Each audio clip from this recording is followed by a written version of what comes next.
छत्तीसगढ़ की आज की खबरों की शुरुआत सबसे पहले सुर्खियों के साथ 100 से ज्यादा कांग्रेसी और ग्रामीण हुए भाजपा में शामिल। बस्तर प्रभारी संतोष पांडे का कहना कि छत्तीसगढ़ सरकार ने की है कुशासन की सीमा पार। छत्तीसगढ़ में यूट्यूबर ने किया सुसाइड। 2 दिन पहले लड़की ने बनाई थी क्रिसमस की रील। घर की छत पर फंदे से लटका मिला शव और इसके पहले ये रहा इनका आखिरी वीडियो। विदेश से छत्तीसगढ़ पहुंचे लोगों को किया जा रहा है लगातार ट्रेस। सिंहदेव ने डॉक्टर्स को अलर्ट रहने के दिए निर्देश। रोजाना 5000 टेस्ट करने का दिया गया है लक्ष्य। टाटा मैजिक ने बाइक सवार को मारी टक्कर, जिसकी 2 लोगों की मौके पर ही मौत। भिड़ंत इतनी भीषण कि दोनों की मौके पर ही मौत और मृतकों की अभी तक नहीं हो पाई है पहचान। कुशाभाऊ यूनिवर्सिटी में छात्रा से छेड़छाड़ के बाद बवाल। स्टूडेंट्स बोले कि आरोपी ने गुरु और शिष्य के रिश्तों को किया शर्मसार। प्रोफेसर को सस्पेंड करने की उठाई गई मांग। और अब खबरों को विस्तार से जानते हैं। इससे पहले अगर आप छत्तीसगढ़ के हैं, छत्तीसगढ़ के रोजाना प्रमुख बड़ी खबरें ठीक इसी प्रकार देखना चाहते हैं तो नीचे लाल कलर का सब्सक्राइब बटन दिया है, जिसे दबाकर चैनल को आपको सब्सक्राइब करना है। आरक्षण पर बवाल निकलकर सामने आ रहा है। सर्व आदिवासी समाज ने राजधानी रायपुर में बोला हल्ला। पुलिस के साथ जमकर झूमाझटकी हो गई। दरअसल छत्तीसगढ़ में आरक्षण के लिए मचे बवाल के बीच सर्व आदिवासी समाज ने राजधानी रायपुर में हल्ला बोला।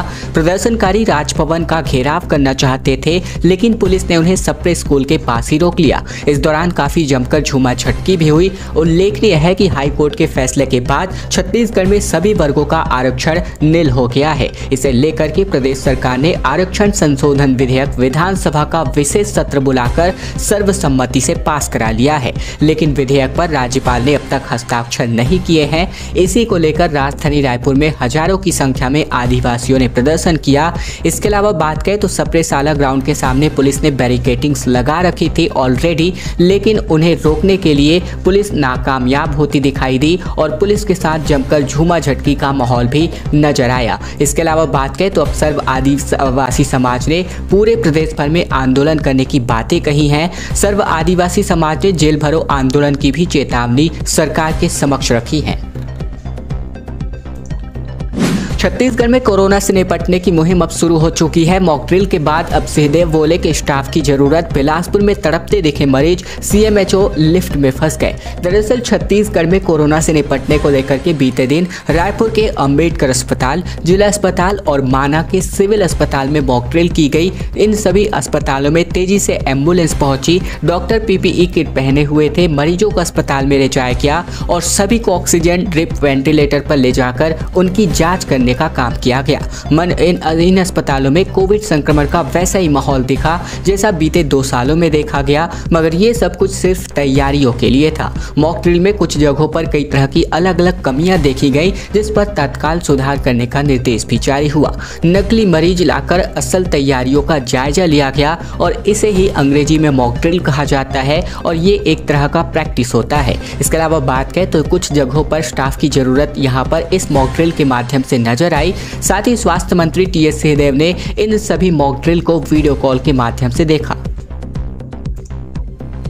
बिलासपुर में 500 मकानों को तोड़ने पर हंगामा हो गया। सड़क पर उतरे लोगों के समर्थन में बीजेपी नेता भी सामने आए और ऐसे में गरीबों पर सितम और अमीरों पर रहम, ये कहते हुए बीजेपी नेता नारे लगाते नजर आए। दरअसल बिलासपुर में 500 मकानों को तोड़ करके लोगों को बेघर करने के लिए नगर निगम की कार्यवाही के खिलाफ बड़ी संख्या में लोग सड़क पर उतरकर जमकर हंगामा करते नजर आए। अवैध कब्जा तोड़ने की जानकारी मिलते ही भाजपाई भी वहां पहुंच गए और नगर निगम अधिकारियों के साथ बहसबाजी शुरू कर दी गई। इस दौरान लोगों ने जमकर नारेबाजी की और नगर निगम की कार्यवाही का विरोध किया। इस दौरान लोगों ने अब बात करें तो यहाँ पर जो झूमाझटकी का माहौल बनता नजर आया। साथ ही बात करें तो नगर निगम को सिर्फ गरीबों का अवैध कब्जा नजर आता है, ये उनका कहना था। आखिरकार विरोध प्रदर्शन को देखते हुए नगर निगम की टीम उन्हें 1 सप्ताह का अल्टीमेटम देकर के वापस लौट आई।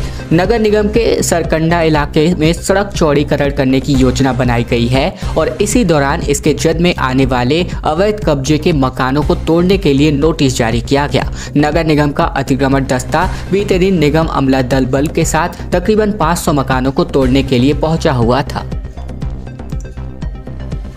30 दिसंबर को होगी कैबिनेट की बैठक। मुख्यमंत्री वृक्षा संपदा योजना को मिलेगी इस बैठक के माध्यम से मंजूरी। दरअसल मुख्यमंत्री भूपेश बघेल 30 दिसंबर को कैबिनेट की बैठक आयोजित करने वाले हैं और यह इस साल की अंतिम बैठक होगी। बैठक में आरक्षण संशोधन विधेयक पर राजभवन के रुख और विधानसभा के शीतकालीन सत्र की तैयारियों पर चर्चा होगी। अन्य विभागों के प्रस्तावों पर भी निर्णय लिए जाएंगे। साथ ही बैठक में मुख्यमंत्री वृक्ष संपदा योजना का प्रस्ताव लाया जाएगा। योजना की घोषणा के 4 साल सरकार के 4 साल पूरे होने के दिन की गई थी और इस योजना का उद्देश्य निजी भूमि पर वृक्षारोपण को प्रोत्साहन देकर के काष्ठ आधारित उद्योगों को बढ़ावा देना, साथ ही लोगों के रोजगार और आय के अवसर को बढ़ाना है। मुख्यमंत्री निवास पर होने वाली इस बैठक में धान खरीदी, उठाव और कस्टम मिलिंग की समीक्षा होगी।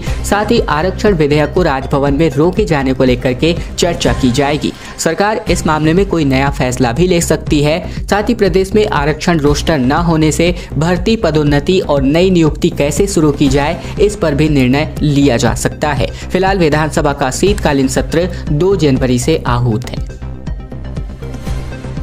12वीं में 2 भाषा पढ़ने की अनिवार्यता अब बहुत जल्द खत्म होने वाली है। हिंदी या इंग्लिश के साथ IT, हेल्थ केयर जैसे प्रोफेशनल कोर्सेज पढ़ने की सुविधा अब आप लोगों को मिलने वाली है। छत्तीसगढ़ में अगले साल से यानी कि सत्र 2023-24 से 12वीं छत्तीसगढ़ बोर्ड में बदलाव होगा और ऐसे में इसके तहत छात्रों को केवल एक ही भाषा में परीक्षा देनी होगी। और अब तक साइंस, आर्ट्स और कॉमर्स स्ट्रीम में 3 मुख्य विषय के अलावा 2 भाषा के पेपर देने पड़ते थे, जिसमें पहला हिंदी और दूसरा अंग्रेजी होता था।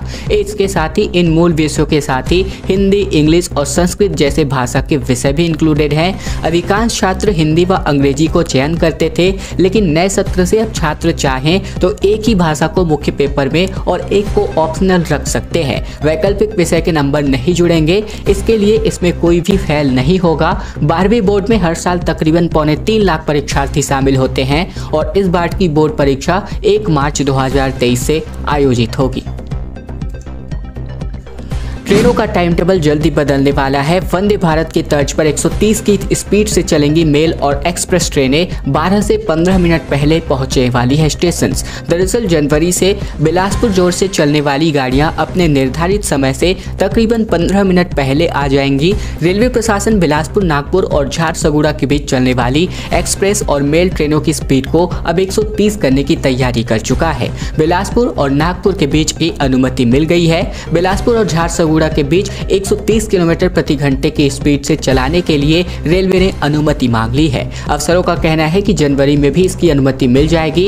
इस समय वंदे भारत एक्सप्रेस को छोड़कर के सारी गाड़ियां औसतन 70 से 80 किलोमीटर प्रति घंटे की रफ्तार से ही चलाई जा रही हैं। अब बिलासपुर जोन में 130 किलोमीटर प्रति घंटे की क्षमता पर काम कर लिया गया है। अब गोबर से पेंट होंगी सरकारी भवनों की पुताई, गोबर यूनिट से बढ़ी रोजगार की संभावनाएं। साजा विधानसभा में 44 करोड़ की लागत से विकास कार्य भी होने वाले हैं। छत्तीसगढ़ के मुख्यमंत्री बीते दिन दुर्ग जिले के साजा विधानसभा क्षेत्र पहुंचे, जहां पर ग्राम बोरी के दौरे पर मुख्यमंत्री रवाना हुए। यहां उन्होंने क्षेत्रवासियों को 44 करोड़ रुपए की लागत से विकास कार्यों की सौगात दी। साथ ही भूपेश बघेल ने ग्राम लेटिया गौठान में बना गोबर पेंट भी दिखाया। उन्होंने कहा कि इससे सभी शासकीय भवनों में पुताई करी जाएगी। इससे सी मार्ट में भी बेचा जाएगा, जहां से लोग इसे खरीद सकते हैं। मुख्यमंत्री ने कहा कि रूरल इंडस्ट्रियल पार्क हम शुरू कर रहे हैं। सभी तरह के उद्यम इससे आरंभ होंगे। इन पार्कों की स्थापना के लिए 600 करोड़ रुपए दिए गए हैं, ताकि उद्यम को आगे बढ़ने का मौका मिले और लोगों को रोजगार मिले। छत्तीसगढ़ कांग्रेस प्रभारी की बैठक में 7 मंत्री यहां पर बैठक में नजर नहीं आए, जिसको लेकर कुमारी शैलजा ने नेताओं को नसीहत दे डाली। बोली गुटबाजी के चक्कर में नेता ना पड़े। मंगलवार को छत्तीसगढ़ कांग्रेस की प्रदेश प्रभारी कुमारी शैलजा दिल्ली रवाना हो गई और इससे पहले दिन भर कुमारी शैलजा रायपुर में ही रही। प्रदेश कांग्रेस कार्यालय में पार्टी के तमाम नेताओं से मुलाकात करी गई। कुमारी शैलजा ने प्रदेश पदाधिकारियों, जिला और ब्लॉक के पदाधिकारियों की बैठकें ली। सभी ने 1-to-1 चर्चा भी की। प्रदेश कार्यकारिणी की बैठक में मुख्यमंत्री के अलावा 3 मंत्री रविंद्र चौबे, डॉक्टर प्रेमसाय सिंह टेकाम, अमरजीत भगत और कवासी लखमा शामिल हुए। 7 मंत्री टीएस सिंहदेव, तारध्वज साहू, मोहम्मद अकबर, शिव डहरिया समेत गुरु रुद्र कुमार, उमेश पटेल और अनिला भेड़िया बैठक में शामिल नहीं हुई। हालांकि बताया जा रहा है कि प्रदेश कार्यकारिणी की बैठक के लिए मंत्रियों को आमंत्रित नहीं किया गया था। कुछ मंत्रियों ने कुमारी शैलजा से शाम को सर्किट हाउस में व्यक्तिगत तरीके से मुलाकात की। साथ ही प्रदेश प्रभारी ने गुटबाजी के चक्कर में न पड़ने की नसीहत इन नेताओं को दी। कुमारी शैलजा ने कहा कि पार्टी में एक परिवार की तरह रहकर सभी ने काम किया है और आगे भी ऐसे काम करते रहेंगे। बीजेपी बोली कि अब छत्तीसगढ़ पिछड़ रहा है। इकोनॉमी के मामले में 17वें नंबर पर, इंफ्रास्ट्रक्चर के मामले में 18वें नंबर पर प्रदेश। कौशिक बोले कि रिवर्स गियर में अब छत्तीसगढ़ नजर आ रहा है। प्रदेश के अलग अलग सेक्टर्स में पिछड़ने का दावा भाजपा की ओर से किया जा रहा है। इस दावे के पीछे एक मीडिया रिपोर्ट्स को आधार बनाया गया है। सर्वे रिपोर्ट में कहा गया है कि प्रदेश बहुत से मामलों में निचले पायदान पर है, जबकि दूसरे स्टेट छत्तीसगढ़ से ऊपर है। अब इसे लेकर सियासी हंगामा मचता नजर आ रहा है। पूर्व नेता प्रतिपक्ष धर्मलाल कौशिक ने अपने बयान में कहा कि कांग्रेस की वजह से छत्तीसगढ़ रिवर्स गियर में चल रही है, जबकि धर्मलाल कौशिक ने बताया कि मीडिया सर्वे में 20 राज्यों में छत्तीसगढ़ कई मामले में 16वें और 17वें नंबर पर है। कौशिक ने कहा कि कांग्रेस की वजह से प्रदेश आगे बढ़ने की जगह रिवर्स गियर पर चल रही है। मुख्यमंत्री भूपेश बघेल बोले कि ईडी लोगों को पीट रही और एक उद्योगपति को इतना मारा कि वो अस्पताल में एडमिट। बीजेपी सीधे नहीं लड़ पाई तो ईडी को साथ लेकर आई है। दरअसल बीते दिन प्रदेश के मुखिया भूपेश बघेल दुर्ग जिले के सादा विधानसभा क्षेत्र पहुंचे, जहां पर भेंट मुलाकात कार्यक्रम में वे आम लोगों से रूबरू हुए। इसके पहले रायपुर के हेलीपैड पर मीडिया से बातचीत में भाजपा के आरोपों का जवाब दिया। उन्होंने खुलासा करते हुए कहा कि ईडी के अफसर यहाँ लोग के 3rd डिग्री का इस्तेमाल करने का टॉर्चर कर रहे हैं। मुख्यमंत्री ने कहा कि भाजपा खुद कुछ नहीं कर पाई तो ईडी को साथ ले आई। अब वो लोग को गिरफ्तार कर रहे हैं। हम तो कहते हैं कि जो भ्रष्ट है उस पर कार्यवाही किया जाए, मगर मारपीट क्यों किया जा रहा है? मार मार के हाँ बोलने को कह रहे हैं, जबरन हस्ताक्षर करने को कह रहे हैं। फिलहाल मीडिया से बातचीत के दौरान मुख्यमंत्री भूपेश बघेल ने ईडी को लेकर यही बातें कही। खैर दोस्तों, आज की खबरों का सिलसिला बस यहीं तक का था। अगर आपको यह वीडियो पसंद आए तो वीडियो को लाइक कीजिए। चैनल पर नए हैं तो चैनल को सब्सक्राइब करना मत भूलिएगा, ताकि प्रतिदिन की महत्वपूर्ण खबरें छत्तीसगढ़ समाचार हम आप तक रोजाना पहुंचा सके।